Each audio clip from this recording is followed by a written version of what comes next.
Should be able to see me in there, right? Red, orange, and yellow guy. So humans are going to be the warmest thing inside the camera. What that does is it actually gives us an array of color on there.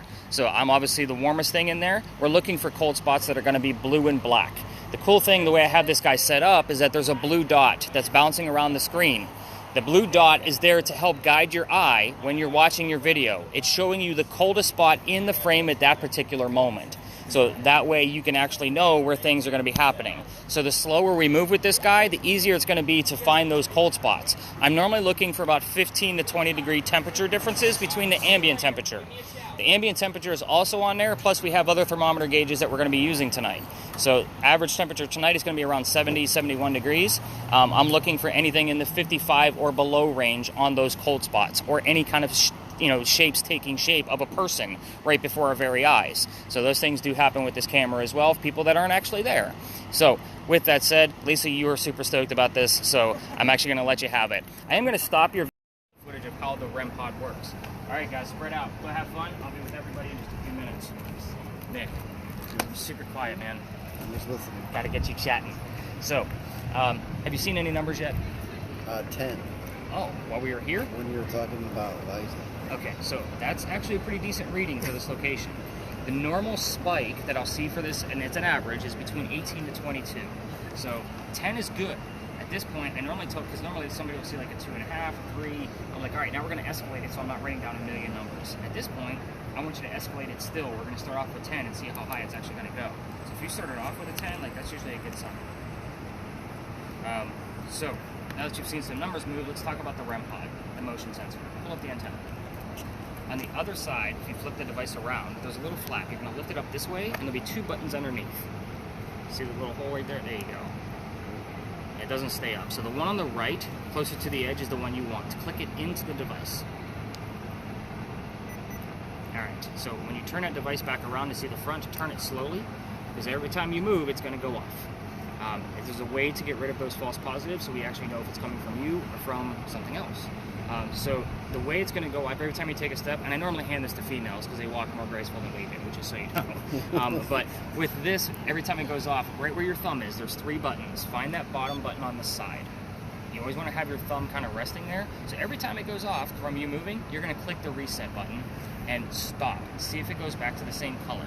Most of the little tiny greens like that are going to be from your motion. I don't even count those anymore, just because we're walking around with it, and this device is not meant to be walked around with. It's meant to be set on a tabletop and kind of watch it from there, see if you can get a call and answer. So every time you get an answer like a blue or purple, red, yellow, stop, click the reset button, and see if it goes back to the same color. Just omitted that it didn't come from you, it came from something else. You can also ask this device for colors. Hey Eliza, make the box go to purple. Make it go to any color you choose. If you get an answer and it goes straight to that color, reset it and ask for a different color. Kind of verify that they're responding to you directly. Now, the colors and the numbers don't work together. So you might have numbers and no colors and vice versa. They're not the same type of EMF fields being measured. So again, a lot of people are like, well, I had a purple, but I didn't have any numbers show up. Well, that's because they work differently. This one is generating an EMF field, and in order for it not to be measured here, it has to be a different style of electromagnetic field. So again, one's probably a positive, the other one's probably a negative. So again, it's a very interesting device, and the cool thing is you kind of have a thumb on everything. Everybody should be following you because you know where the hotspots are. Not to mention, if Lisa finds something, then, I don't know what the relationship is here. Married. Okay, so if wifey finds something, then you and I are going to be able to prove it or debunk it. I just like having that temperature gauge there at the ready in the event she finds something, so we can go kind of seek it out and see if it's coming from something man-made or not. So again, you kind of have the ambient temperature all night long for us, which it should be reading between 70 to 72. Am I correct? 75. 75? Yeah. Wow. Okay, warmer than I thought. Glad I didn't wear my hoodie tonight. I wore that last night. It was a little chillier, about 68. But with your camera, again, nice slow movements. I'm sorry, I normally try to get a spirit box in every group, in every party. So in the events, we're getting kind of weaker signals out of this, we're not seeing much out of it, because this is a hot spot for this device. I have other spirit boxes, and they're just older styles. I always pull them out last, so I might actually make multitask with that for you guys. Kind of see where we're going with that. I will definitely probably pull it out for you on our way to the next location. Because neither device that you guys have works on the way there. So that way you guys have a spirit box to listen to at the same time. Because those devices will be dormant. Okay. But yeah, have some fun in here. I'm going to be bouncing around with everybody. The slower the movements on yours, the better, obviously. Okay. But kind of ask some questions. See if you can get Eliza to light that thing up for us. Awesome.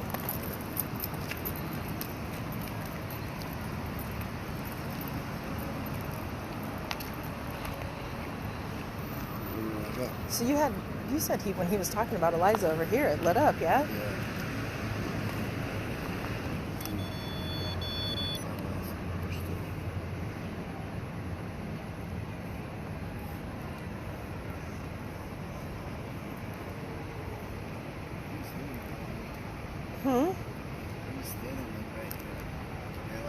So just ask her, just ask her questions.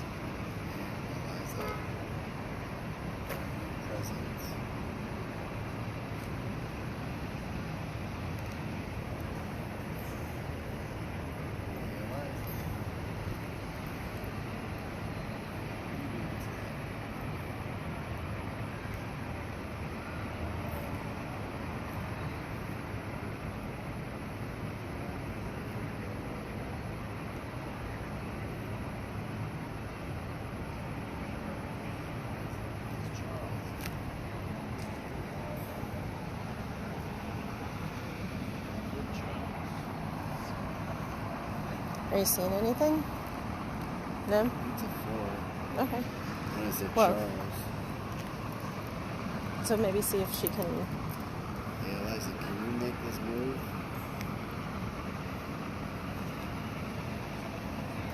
Eliza, if you come close to the antenna on the end of this, you can get it to light up. Can you try to light up the lights?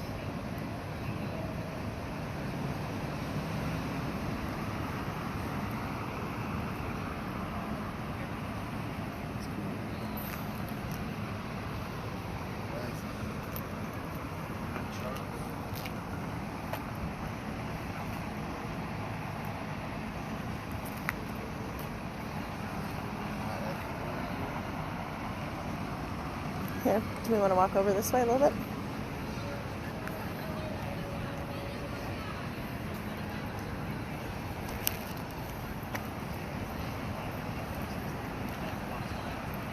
Eliza, how many children did you have?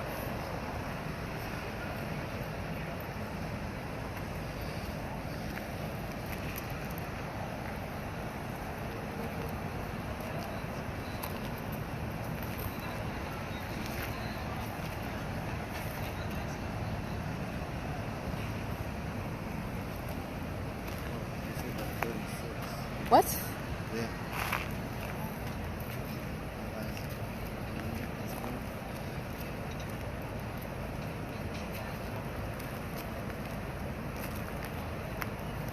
See if they can light up the lights again.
at you, like a pro. I'll give you a job when we're done.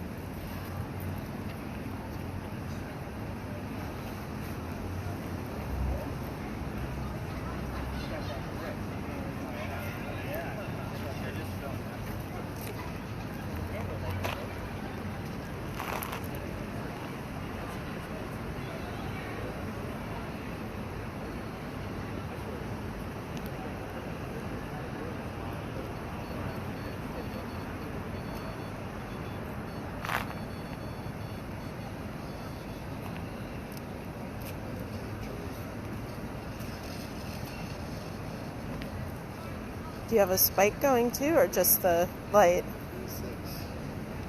3.6? 26? Whew.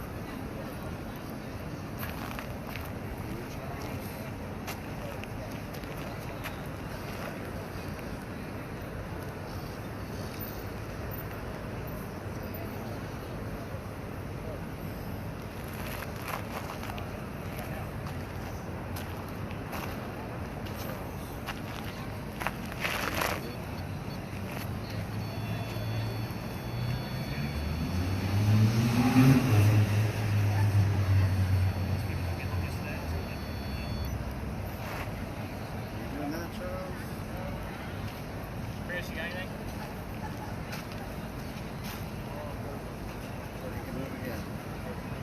Ask Charles to change the colors again. Change the colors. Change the yellow.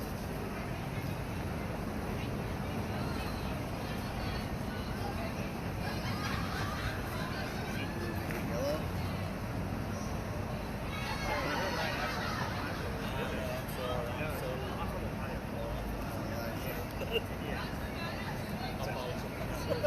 Charles, or like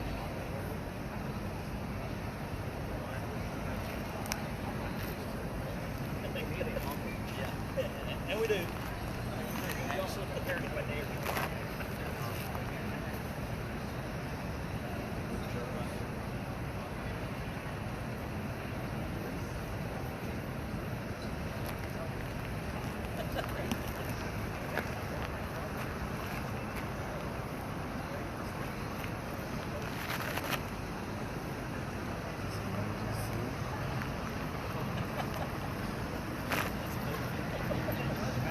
They all ask me to slow down because I talk too fast. No, that.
That's it. That's it.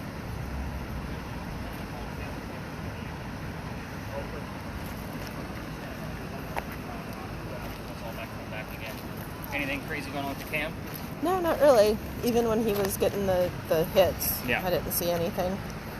It's hard to keep it off of the sky, obviously. Yeah, with this space, yeah. The other spaces we're going to go to will be a lot easier. You're Okay. going to find that out. So, and then on our last stop, I actually spread you guys out. Like, you can go, there's like one of 3 spots. Like, after I tell you the history of the space, I'm like, all right, go wherever you want to go. You can go here, you can go here, you can go here. Okay. So that way, like, there's sometimes you guys are out of sight. And I'm like, all right, where the hell did everybody go? I'm sitting here by myself. But you're going to see, like, there's a cemetery I'll let you guys go over Okay. to. as long as we're not interrupting the other tours. Again, I don't go to that stop just because it is a staple for their finale on most other tours. So I do tell the story, especially if something pops up in the spirit box world.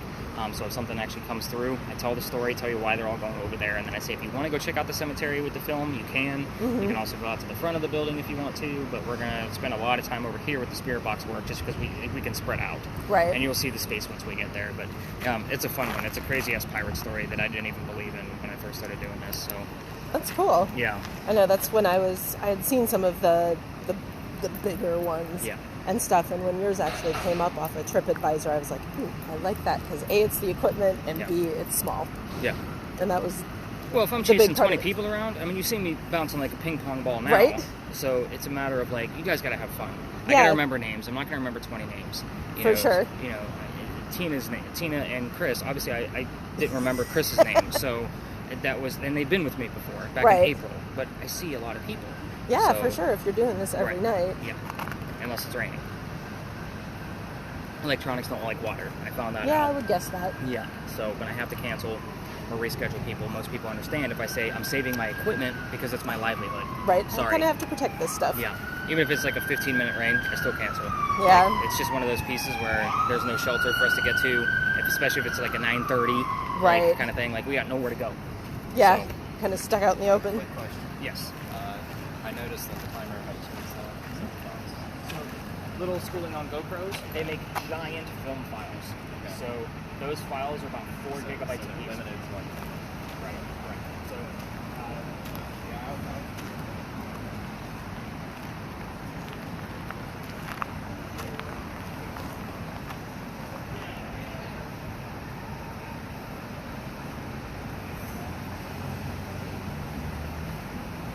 Are you getting Charles anymore, or no? Not really?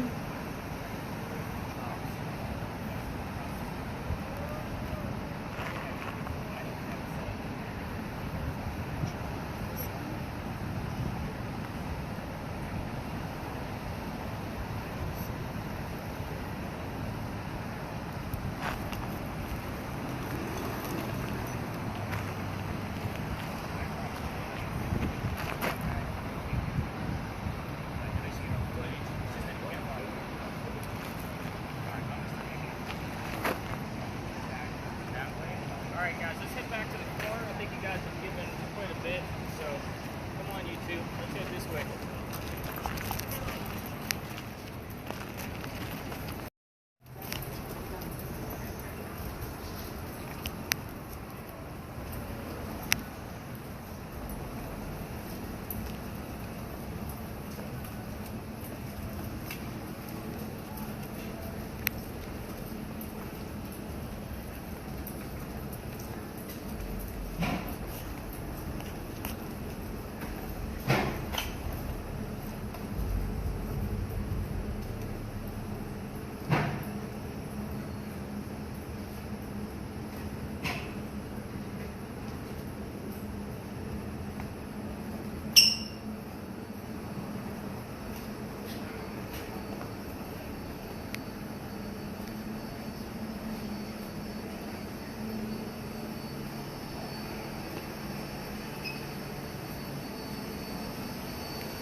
Okay. Obviously, Lisa and I were chatting, so she didn't get a chance to listen to that. Rob, what about you? I think green. Actually, good stuff. We'll explain that in a second. Ryan, we got nothing. You didn't hear anything the whole way down here? Okay. All right. So, welcome to Lodge Alley, everybody. This is a weird space. We're not going to spend a lot of time here. It's a quiet space, so I appreciate you guys commuting those. It's a pretty big deal. You can film, obviously, so you guys are up and running. I see the link are good. By the way, feel free among your party to go ahead and switch up your devices if you want. Try something different. Again, I want you guys to experience different things. You guys have a party of 4. Like mixing it up, mix it up. You guys have obviously worked with some of my equipment in the past, but if you want to switch to something in your party, feel free to do so. I actually encourage that. So they get just it's obviously got this on 7 now. But this place, when you cross that last crosswalk coming down to State Street, that's where the original Charlestown Wall used to be. This is one of the first streets we ever had. Why I like to bring you down here, and there's no other tours. So, as you guys are, I'm sure, picking up, I don't like to go where the other tours like to go. So, but the reason why I asked you guys for names specifically is because you guys usually spout off the same two names every 6 to 7 weeks. Those two names are Benjamin and John. Now, normally it's along the way here. You heard it all the way back at the Pinky Mansion site pretty early on. So again, I'm not going to count it just yet until I have something else specific about them. The name Green also looks like a last name to me. I don't know if it's on that list or not. And don't be too impressed, guys, with this list. It's not lengthy at all. Only 2 to 5 people live down here in town. But Benjamin and John specifically lived down here in 1801. I don't have anything else specific about these two gentlemen, other than John's last name will pop up because there were 4 different Johns who lived down here in the 60-year time span. John's last name and his mother was evil, by the way. She named him John Johnson. Yeah, pretty awful. And there was an Alexander who lived down here. And then there's another one that's kind of like Andrew Anderson or something along those lines. There's something else that's really close. But John Johnson and Benjamin Hawkins were the 2 gentlemen that lived down here. It's 2 out of 5 people every 6 to 7 weeks. Here's why that counts. The bricks you're standing on. They've been here since 1739 that we know of. The historians can't even get it right because we're not even sure they're that old. The whole point of why I'm telling you this is because these are made of granite. That's a natural stone from the earth. Hey, how are we doing? Good. So granite is, because it's natural, it can be part of the stone tape theory. It's basically states that any kind of natural element like a stone that's been in the same place for hundreds of years, like these, can hang on to the memories of the things that occurred here. So basically we're working with a residual ghost that's being attached because of the bricks that are here. The 2 buildings were laid up against the market here, little tiny shotgun houses. Now, the other piece about the granite is it's not supposed to hold any EMF charge at all. I would expect something up to 1.1 because that's natural from the earth. But Nick, I want you to pick any brick and just lay that millimeter on any brick that you choose and let me know if you get a reading out of it. Like any dry brick, go ahead and lay it down. See if we get. Go ahead and put the whole thing on the ground. There you go. Saw 3. Now we're down to pretty much nothing. Saw 3, so definitely take note of that. Actually, go all the way up to 15 certain nights. So as we get closer to that 6 to 7 weeks in that loop, like right now we're in week 5. So I wasn't really expecting Benjamin and John to come out of it, but sometimes it starts to trickle through. I haven't been able to really pinpoint it, which is why I started giving new phases and seeing if that's what's actually occurring here. But again, the stone tape theory is very interesting, but hasn't been fully proven yet. So again, with the amount of data that I can collect with all of the tours that I do every single night, hopefully I'll be able to find where that loop is coming from and find out more about these people. Before the people lived here, residents, the Freemasons had a Masonic lodge here, hence the name Lodge Alley. So that's where it gets its name from. We will get terms relative to the Freemasons. What's funny is the red spirit boxes with the earbuds. As you guys turn the corner, before we even start talking, we'll hear the word Illuminati. I don't know who the hell's talking about the Illuminati on the radio, but again, I only hear it while we're in this space. 6 times last year, 3 times this year. So again, I've proven verified every one of them because everybody laughs when they come in there and say, I just heard the word Illuminati. Oh, yeah, here it comes. So, but we also have the terms founding fathers, symbols, Mason, bricks, anything relative to the Freemasons. So we will get a lot of things wrapped around that. Again, it just kind of occurs randomly. It's not part of the loop that I can see. So again, we're not going to spend a lot of time here, but the next alley we're going to go to, I've been kicked out of it, and I probably took you guys on the outskirts of it, right? So I've actually been sneaking in a little bit right there on the edge. So when we leave this, alley, we're actually going to Girls with Heels. This ought to be good. So make sure we're filming there. I had a good one a couple weeks ago. I had some drunken bachelorette come through, literally tripped like upside down in a garbage can, legs in the air, and the whole thing on film. It was great. So the highlight of our night. I know, I could be a mean bastard sometimes, but it was funny. I didn't know that the person was secretly filming the video, so it was like when I went to look at it, I'm like, oh, this is really I put it in their markers and you have to check this out. Hi, ladies. Careful, these bricks get. There's going to be other tours in that alley because it is a staple for Charleston ghost tours, just so you know. However, we're going to talk about it a little differently. It's your ghost hunting. You're not actually sitting around a campfire listening to ghost stories. Allison, what do you got on your word list? Anything crazy people with you?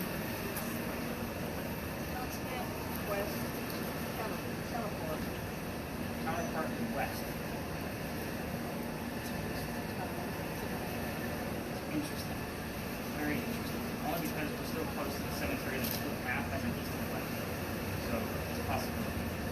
Any crazy letters coming up for you? Nothing? And Ryan and Chris, have you guys been listening? Nothing yet. Nothing yet. I did lower it while you were talking. What's funny is I normally give those 2 earbud ones to females, and like I was like, oh, let me try 2 guys tonight, and you guys have given me a squat. So I'll try harder. I really mixed it up tonight. So I figured it's right. I know, right? We'll see what happens when I start going through the recording that Ryan has. So, There you go. And I have been finding that even on a lighter night like this, because again, we have some cool things from the Pinky Mansion, nothing where I'm like, oh my god, we definitely had a ghost. It's a matter of like, when I'm going through it, I'm realizing with the scoring system I'm doing now, I'm finding a lot more that you guys are just missing in real time because you've never done this. So that's the whole point. Like, you're getting used to your devices at this point, and the next 2 stops, we only have 2 left, but the last spot we're going to go to, we're going to spread out quite a bit. As I explained to Lisa, it's going to be a little bit more fuller than what we did at the Pinky Mansion stage. I actually you guys to explore a little bit more. All right, so the millimeter is probably not going to give us much in the next alley, but if it does, I definitely want to know what numbers you're seeing. So When do you want me to turn this on? you can unmute it as we're walking through, but once we start talking again, go ahead and mute it back up. So if you hear something, yeah, definitely let us know.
Anything on there on the way?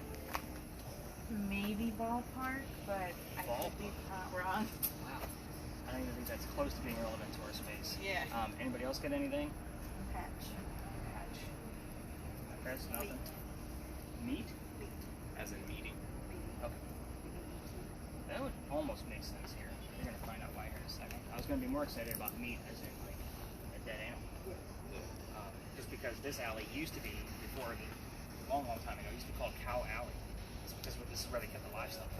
Obviously, that they turned into meat. So I would have been more excited about that. We do get the word cow here quite often on your word list, so it does happen a lot. So welcome to Philadelphia Alley, everybody. It's kind of nice. There's nobody down here. Again, I lied to you again. We're going to see other tours, and again, we'll split the seas this way exactly. So when somebody's coming through, because everybody kind of picks their spot. But this place used to be called Dueller's Alley. This is where some of the duels used to occur for the city of Charleston. So we all talk about one specific duel because it actually happened and we can actually prove it, and there's a lot that goes into the keywords. So kind of listen in with this particular type of tale because of all the keywords. Here's how it goes. Dr. Joseph Brown Ladd moves down here from Rhode Island. He moves down here because he's supposed to get married to his fiancée, Amanda. Amanda just inherited a bunch of money from her dead parents. She has an attorney that's helping her out with all of this cash flow. The attorney thinks that Dr. Ladd is just after Amanda's money. So he tells Amanda to get rid of the doctor. Dr. Ladd moves to Charleston to prove that he's not just after her money. So you got another tour. Maybe. Yeah, small group. But at any rate, so he comes down to Charleston, and the coachman that brought him into town set him up to be robbed and killed. So it wasn't a good start that he had here in Charleston. Somebody was walking by and saw what was going on because he knew the coachman was going to try to kill him. And that guy's name was Ralph Isaacs. And I stopped on Ralph because Ralph has the same initials as where the doctor came from. Rhode Island, Ralph Isaacs. R.I., even before we had the Ouija board device, actually we used to hear R.I. all the time, whether it was from the word list or on the regular Red Spear boxes with the earbuds. Now that we have the Ouija board, we actually had R.I. show up here a few weeks ago, and I was stoked because it was consecutive. So it wasn't like I.R., it was R.I. I was pretty excited. But anyway, Ralph tells the doctor, you don't want to stay here, man. This guy's going to try to kill you. I know him. So I got some friends at 59 Church Street. You can stay there, and you'll be good to go. Dr. Ladd takes him up on the offer, and the two become friends. The longer the doctor's staying here in Charleston, the more money he's making. His medical practice took off. So with that being said, Amanda's moving down the city. He's a very happy guy. He's proving his point. He becomes known as the whistling doctor. I'm going to tell you right now that every haunted city you're ever going to visit in the future has a cliched whistling ghost. There's actually proof of this one. We're going to talk about that here in a minute. But him and Ralph go see plays together. They can't sit next to each other because the doctor makes more money. He has better seats than Ralph. So they talk about these plays on the way home. They went to go see Richard III one night from Shakespeare. And the doctor thought that the new actress that was here was fantastic. Ralph didn't think so. So they start arguing. And then Ralph starts insulting Amanda, the doctor's fiance, back home in Rhode Island. The two get pretty angry with each other, and they go their separate ways. Now Ralph, he knows people here. So he's friends with the newspaper, with an ad in the paper telling the whole city of Charleston what he thinks of the doctor. He's a disgrace to society kind of mentality, right? Dr. Ladd sees the newspaper ad, and he decides he's going to rebuttal with a, let's go to Dueler's Alley. We're going to settle this shit once and for all. It's in shit in 1786. So with that, they come down here, they take their 10 paces, they turn, the doctor pointed his gun in the air, and he shot. He didn't want to kill his friend. He wanted to have the courage and bravery to show up to the fight. So that's often what happened in a duel, by the way. Not everybody ended with a death. But Ralph has his one bullet, puts it in the kneecap on the doctor. Dr. Ladd drops to the ground. He didn't die right away. His friends pick him up and they carried him home to 59 Church Street, which is about a mile from here. Once he gets there, he dies 10 days later after refusing medical treatment. So remember that this guy's a doctor, and then he tried to probably bleed out the bullet himself. So the interesting part of this story, the campfire part of it, is as you walk through here, you can hear the whistles from the doctor. Do you hear how quiet it is? It's always this quiet. This is a busy Saturday night. It's like this on a busy Saturday afternoon. So, as you walk through here, turn on your voice recorders. Again, on your own, because I can't take you all the way through because I pissed off the neighbor at the end. I do have whistles you can't debunk, because I want you to keep in mind, if you're going to do this on your own, the locals know the story. Anybody walking up and down Cumberland or Queen Street is going to throw a whistle down the alley. I do it every night. So again, we're going to end up there, the garage is over there, so I pass the alley every night. So it's a matter of when my daughter's on the tour, we race to see who's going to throw the whistle first. It's just a little game we play, especially since I've been booted out of here, which is why you're all curious and staring at me, waiting for me to tell that story. The other thing, yeah, I was here, I got in trouble. So, the alley didn't always go all the way through this way. So again, it held the livestock, so it was kind of cut off. So those bricks down there are older. They're sun-dried bricks from slave children. So you guys picked up, I read a lot of history. So I always like to show off some pieces of history that might not be ghost related. And I'd always show off the one brick in it with a handprint from a slave tribe. Because we all need to see it to show how far we've come. It's a big deal. I'm not uncomfortable talking about slavery, even in mixed company. It doesn't bother me at all. However, everybody wants to stop and get a reading from that damn brick. I treat the brick the same way I do a grave. That kid's not staring at the damn brick in the afterlife. There's also fingerprint swipes off to the left in those bricks, if you look really close. They are there. So one night, November 26th of 2020, my entire group of 10 decided they're going to huddle around one brick and try to get a reading from the EMF meter or spirit box. I'm trying to hurry them along because it's outside the dining room window of the beautiful mansion at the end of the alley. The gentleman saw us who owned the mansion come out screaming. Daughter thought it was great because Dad's getting yelled at, and we moved on. The next day was Thanksgiving. I didn't have a tour on Thanksgiving because I worked in retail management for over 20 years, many of those years being for Walmart. I'm sure most of you can understand why I'm never, ever, ever going to work another Thanksgiving in my life.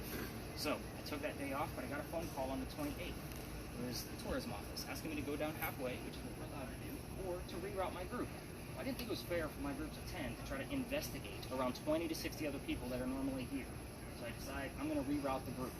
I did not tell them a whole lot about what we were going to be discussing, just that I didn't believe in the story, that I kind of got pushed out of this alley. We didn't have that much equipment, by the way, so I could wing it. Tickets were much cheaper. So, but at the same token, before we left, somebody heard the name Anne on a spirit box. So I did not tell them we were going to be discussing the famous female pirate Anne Bonny. So I'm like, all right, maybe there is something that's going to actually go on. When we get down there and I told a little bit I did know about piracy, somebody else used the number 300. And I didn't know what 300 meant until I started doing research in their data the next day. We were there. Oh, come on through, ladies. You're good. Oh, sorry. You're Thank good. you. Come on through. Pardon? Perfect night for a walk, isn't it? Oh, so Gorgeous out here. So we were there November 28th of 2020. Anne Bonny's trial for piracy was November 28th of 1720. We were there on the exact 300-year anniversary of her pirate trial. So I keep taking you guys back up there. And I'm a vampire guy, not a pirate person. So I read more damn books on piracy than I ever wanted to in my entire lifetime, trying to piece together a factual piece of the tour based on pirate lore. Everything I'm going to tell you at the next space is based out of at least 2 resources to make sure that it has some type of truth to it. So when we get up there, we may get some things, we might not get anything. It's a matter of like, we're going to get a lot or nothing. That's the kind of space that we're going to be in. But it's going to be a very popular area. I don't even know what time it is because I don't track things, but we may run into those other bigger tours. We're just going to find our space and get out of their way. Even when we spread out, we're just not going to interrupt the other tours with our video cameras and that kind of thing. So if you want to continue recording as we move into the next space, you can do that. It's about 1 block away. Did we hear anything, see anything going on with your devices before we move on? You guys have been really quiet in this space, like enjoying the whistle apparently. We've also, since your tour actually, starting over the summer, we started noticing on the Red Spirit box recording that we've been getting songs with specific whistles in them. So even last night, I went through their data, and at the very end of the recording, I had a right at the end, right before it cut off. So it's kind of like it was an actual whistle coming through, either from a DJ. It wasn't a song, but we will get songs like Moves Like Jagger that has the whistling in it. Guns N' Roses' Patience, that'll come through while we're in here. Again, it's a very specific thing that we hear just whistling while we're in talking about the whistling doctor. So it's very weird and specific. I'm sure you heard all the keywords in here. So 59, the address that he lived in, obviously his name. So we'll hear Brown Eyed Girl in here a lot. Because we need the word Brown, Dr. Joseph Brown Ladd. We get the name Joseph, and we will get bleed over from this story over into the next location, just so you know. At Pinckney Mansion site, we may have some bleed over from Big John's. We are still relatively close. The ghosts aren't just going to hang out and say, oh, this is my square, this is it. So again, you're going to see, we're going to get clues from this story over there as well. Nothing else crazy is coming out of things? Nothing? So Nick, you can definitely turn that thing up on the way there. But of course, when we start talking about your spirit box, the one with the ball speaker on it. This one. At least we'll show you how to turn it up. And then Robbie, you can turn yours up while we're walking too. The other tours might be looking at you a little jealous because you're listening to static and they're not. So just kind of keep that in mind. You have those crazy, devices that they're like, oh, what are they doing? Yeah, you take them out. So what's in there?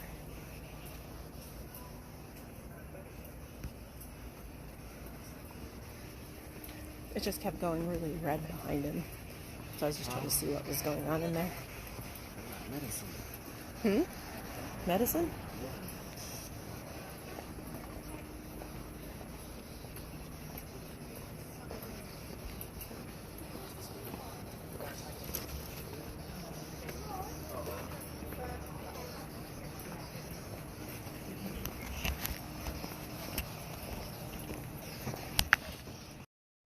So, a couple of things before we actually get started here. Did you guys hear anything, see anything?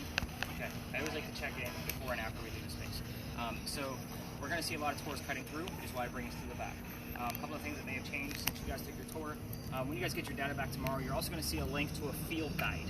So what I did with that is it kind of helps because not all of you got a spirit box, not all of you got the camera, that kind of thing. It actually walks you through with paranormal evidence that has been caught on the tours, what to look for, what to watch for, and how to listen to things.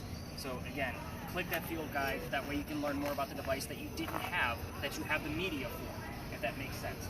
So when I designed it, it was kind of like I was getting a lot of questions. I even had ghost hunters coming on my tour from other teams going, what do I do with all this data? I'm like, well, shit, they don't even know. What the hell are the rest of my guests doing?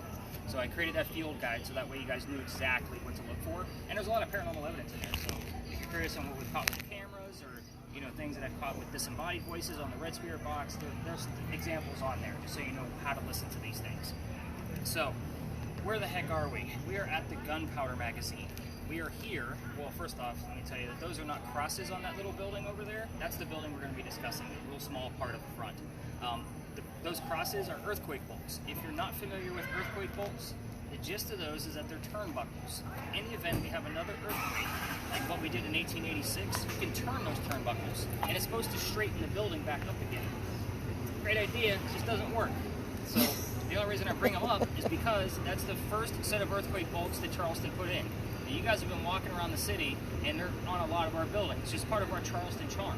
So even the apartment building behind it has earthquake bolts on this side and on the front side of it. So they're almost crisscrossing each other, just over top. But again, it's just part of the Charleston charm. It's just what we do here. So we do that because this building was the oldest government building we have in South Carolina. That's why we're here. This building is what I call a familiar. So So Anne Bonny came here during the same time that this building was being constructed. So that's why we're here. It's the same principle of using a toy to attract a child ghost. We don't have many buildings this old, so this would be something she recognizes. So, I guess first, did you guys notice all the other tours over there, by the way?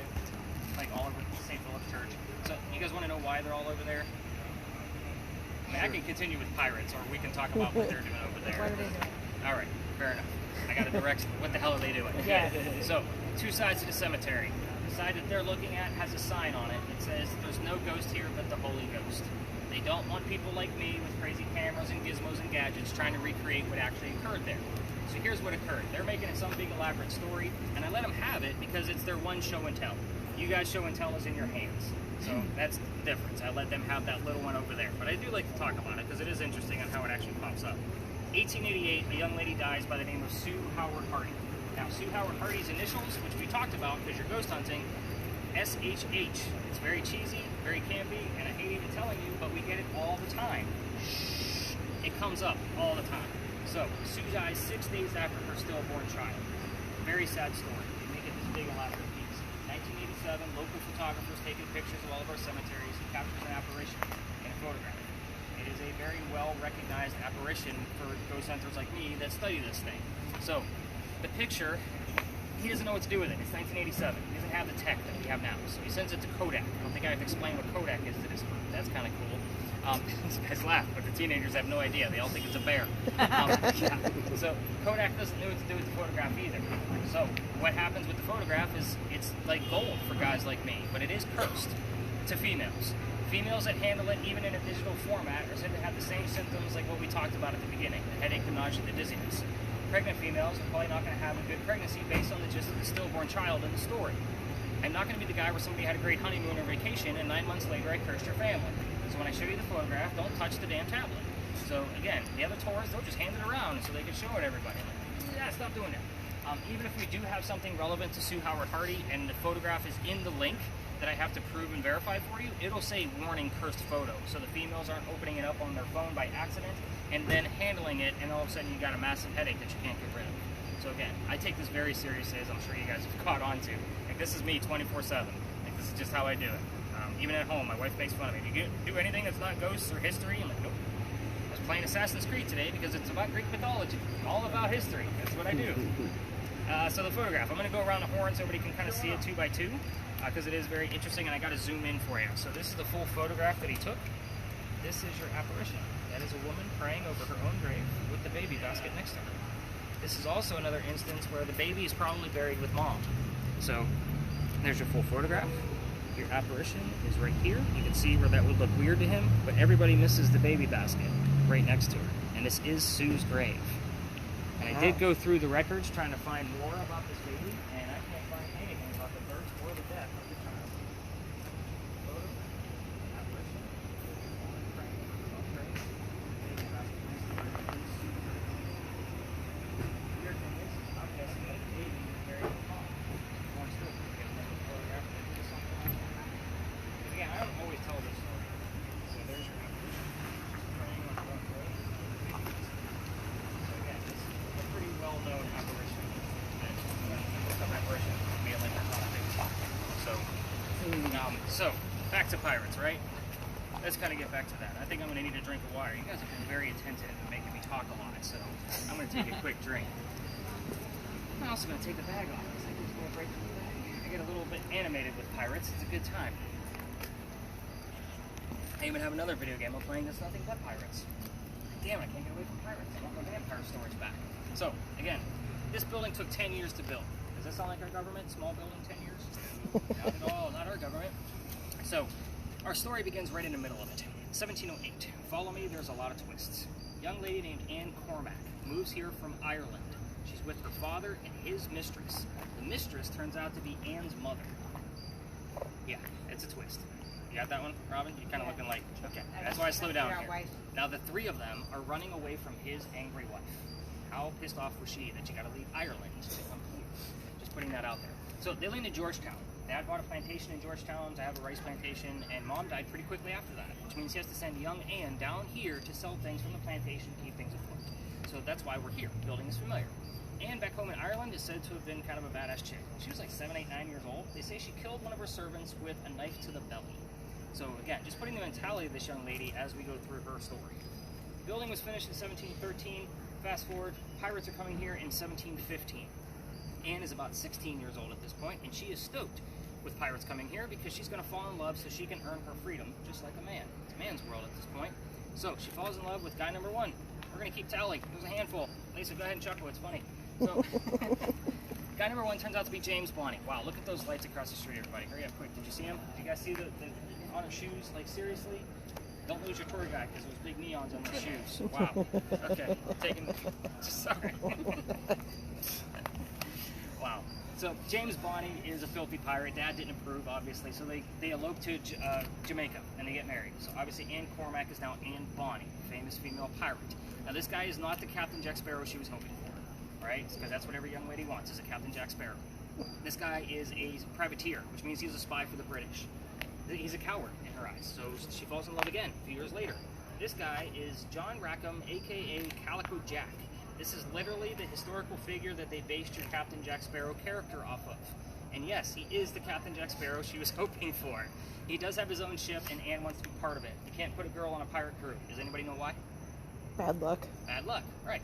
So, a lot of people think much dirtier things, so thank you for being clean. Appreciate that.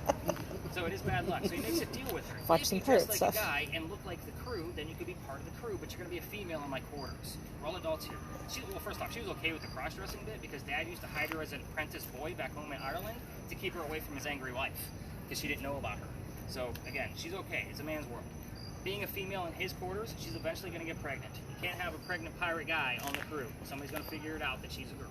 So he drops her off in Cuba. We'll have the baby over here. They'll help you with the birthing and all of that stuff, and come back later. We'll figure it out. She has the child, but returns with no baby. We have no idea what happened to the child.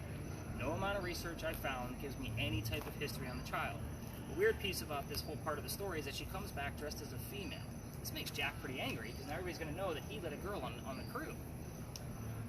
To make him even more mad, he captured another pirate crew and they're down below deck. She's going to go flirting, because that's what Anne does. We're on guy number 3, in case you guys lost track. Guy number 3 turns out to be a female, dressed like a guy to be part of the pirate crew that Calico Jack captured. So now we have 2 females, dressed like males, on the same pirate ship. Her name is Mary Reed. She went by Mark Reed to become a pirate. So her and Mary become friends, possibly lovers. We're never going to know for sure. And the British find out where they are. They send an entire fleet of ships to come take down one little pirate ship. Anne and Mary are the only 2 pirates not drunk enough to come up and fight with their 1-bullet flintlocks, probably because they don't know how to use the cannons yet. And obviously 2 ladies are not going to take on a whole fleet of ships. So they obviously get taken. And as they're being arrested, Anne looks at her captain, her beau, Calico Jack, and says, "You should have fought like a man instead of being hanged like a dog." The word dog shows up here a lot. So at least let's move in a little bit further as he kind of goes to his jeep. And again, us out here with a bunch of cameras look suspicious. You look shady. So the judge, his name is Nick as well. So again, there's a couple of Nicks that are relative to this location. So when you guys hear my name, it could be somebody relative to me or this judge. He wants to see the 2 men, quote unquote, that fought back so valiantly on their own. Anne and Mary go in front because, well, by the way, the judge already tried and hung Calico Jack and the drunken pirates that wouldn't fight. So they're already gone 2 days prior. But Anne and Mary, they reveal their gender to the judge, trying to save themselves. He doesn't care. If they're female, they're still pirates. He's still going to hang them.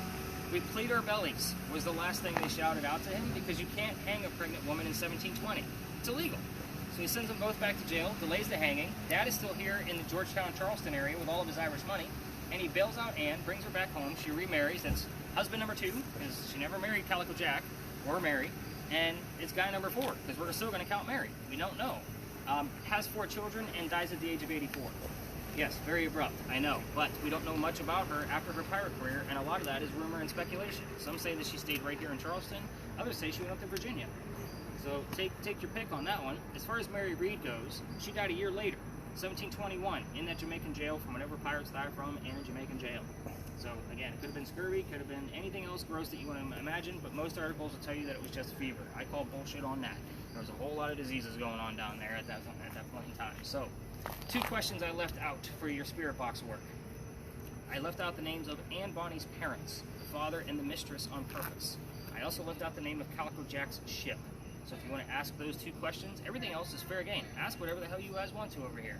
Again, a lot of this is pirate lore, and I tried to piece together as much as I possibly could to give you guys some factual data. Now, a couple spaces you can and should go to with your cameras. You can go to the front of the powder magazine if you'd like. Just don't interrupt the other tours. They're going to be gone in 2 or 3 minutes after they tell the history. So kind of take your time, and you don't want to just jump in there with the camera. The other thing you can do is you can go across the street this way to go see the sign of that cemetery that says there's no ghost here. So again, that's a hot spot, so you may have to wait your turn over there as well. Now, I will kind of keep you guys for 1 more minute. You guys have been very attentive, and I know you're all waiting to sprawl out because that's a long story. But last year in September, there's a reason why I give that heated warning at the top. I brought my team back here just like this to stay out of the way of the others. The kid next to me went white as a ghost, was about to drop like a wet noodle. I had to pick him up by his armpit before he hit his head on the ground. His boyfriend picked him up from the other side of him and got him over to that wall where he could sit down. He was feeling better. I then told them the story I just told you. They didn't know anything about Ann Bonny. I spread everybody out with their devices, and they pull me aside and say, Nick, we are 2 transgender males. Meaning I had 2 females dressed as males on the tour, just like Ann and Mary in the story. And it made complete sense to us as to why one of them felt nauseous and faint the minute we walked into the area. They sat on that wall until the tour was over, because they had spirit boxes and they were doing their work over there. But there's a reason why I tell you guys these warnings. I can't explain all the shit that I see, but I do see a lot. So again, it's one of those pieces. I'm out here 7 nights a week, and I do my own investigations as well. So I can't always explain everything through science. But it is one of those things that is very uncanny, and psychics and mediums normally don't make it. Just so you know, we get them high spikes over at the Pinckney Mansion, they're dropped, I'm calling the paramedics, and I lose half my team. So, but this is your last stop. Have fun with it. Don't pass out. That's the moral of the story, everybody. So Nick, with your device, you're not going to see a whole lot of numbers on your red screen. We've been asking lately, like with the REM pod, the motion sensor, what color is Ann Bonny's hair? And it's the only time I've ever gotten a direct red out of it in 2 different areas of this space. And at times the word red will show up somewhere else because she might not be as strong that night, doesn't want to come close to that, whoever's using it, but she'll give us the word red. If you're going to ask her what color her hair is, you have 2 communication devices. So definitely get that antenna out and make sure you're, turning that white button on in the back. Don't get too excited if you get numbers as you move closer to the street. Parking meters, 2 electrical poles. So again, don't get stoked. I expect like a 3 to 7 over there. So just kind of keep that in the back of your brains. But again, we're going to spread out. I'm going to head over to the wall and let you guys work. I'll start bouncing around with you guys in a few minutes. So go have some fun. This is your last hurrah. So, wow, you guys are really quiet. Normally I get, all right, let's go. Something. Yeah, right? We'll take that. Robyn says go team. Let's do it.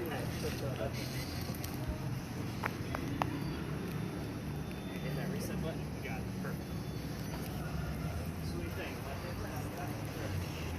I've heard about Ann Bonny before. Pirate. Right. Something called testament.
Are you getting anything?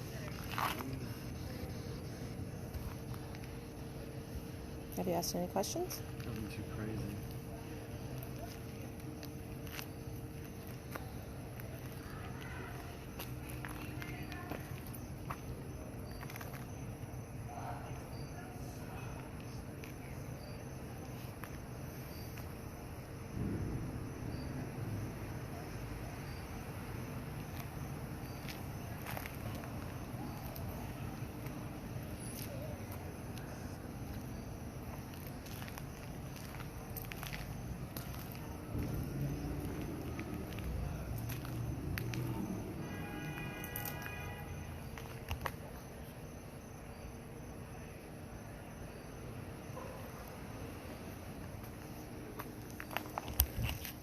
He said you probably get more off of just the REM pod than you would. So seeing if we can get him to do anything with the coming close.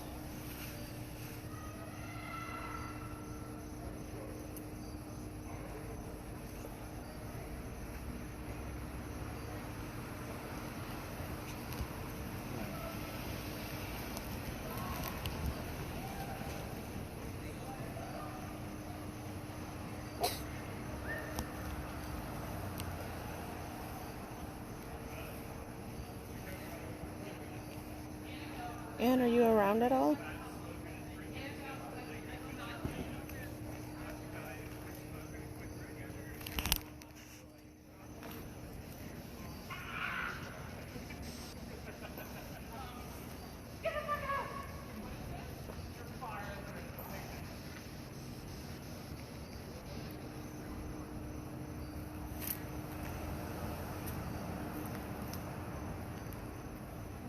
Can you make this thing go off?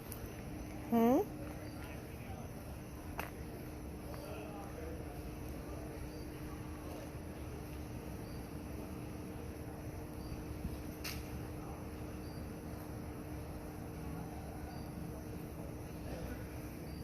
Is Aunt Bonnie here? Can you make this thing go off?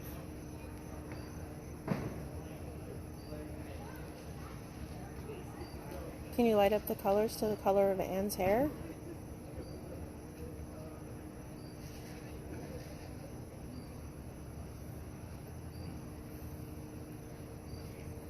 Is Aunt Bonnie here?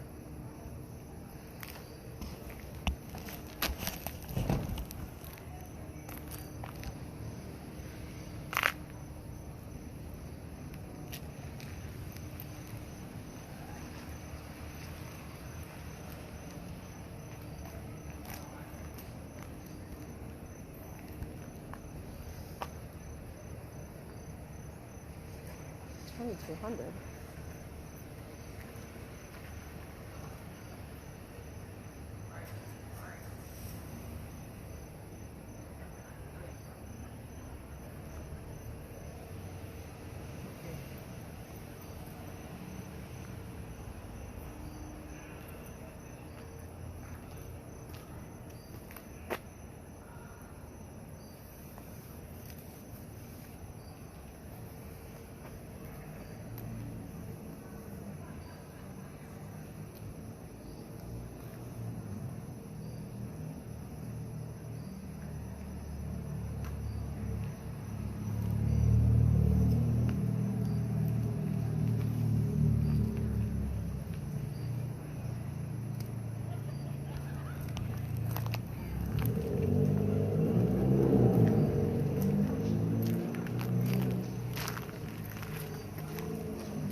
So again, hopefully you learned tonight, like, ghost hunting isn't always the scary bullshit they show you on TV, and that it can be fun in learning about history because ghosts are actually telling you their own story.